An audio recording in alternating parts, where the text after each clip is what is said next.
Thank you, Mr. Speaker. As are all important milestones in life, this is, for me as well, a bittersweet moment. My family lost my brother-in-law to AIDS-related illness in 1996, and he was a good guy. Now, on the bill.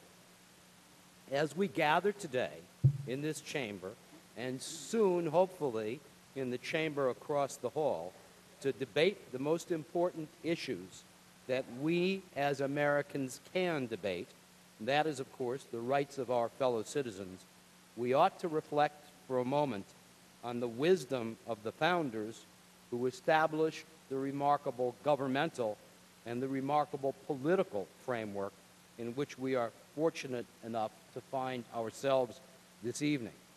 But it's also important to recognize that those founders who wrote our federal and our state constitutions, and by the way, our state constitution is written by New Yorker John Jay, who goes on to become our first United States Supreme Court justice.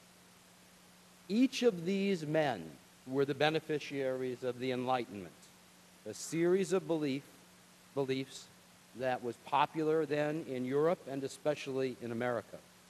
It was a philosophy that was very closely related to the scientific discoveries and the scientific revolutions of the day, because both these philosophies and beliefs shared common traits, such as devotion to reason, rationality, and science. And among the particular goals of the Enlightenment was to provide freedom from superstition, freedom from rigid traditions that were blind to reality, freedom from tyranny, while at the very same time promoting tolerance and understanding, and particularly tolerance for different religious beliefs. In the context of today's debate, the Enlightenment is important for several reasons, because it's during the Enlightenment that the concept of marriage changes, and changes dramatically. And the point I think I'm trying to make is that the concept of marriage has changed from time immemorial. But it's not until the Enlightenment that people are able to actually marry because they love each other. Before that time, the reasons for marriage had little to do with passion, compassion, or with love. That concept, which may seem shocking to some of us, is clearly established in an article entitled Marriage in the May 2005 edition of Psychology Today. And we need only look at Professor Stephanie Kuntz's 2005 book entitled Marriage, A History, in which she writes that before the Enlightenment, quote, marriage was not about love, but it was about property and politics. What was sought was not love, but a promising workmate and someone who had good in-laws, unquote. So I think that what we are doing here in today's debate is simply carrying on the remarkable tradition of the Enlightenment, which may well be an essential part of the genius of our nation. And in doing so, I don't ask any one of us to change his or her fundamental religious belief. But I do ask, and more than that, New Yorkers demand, that each of us stand up to protect the rights of our fellow citizens. And finally, let me add two things.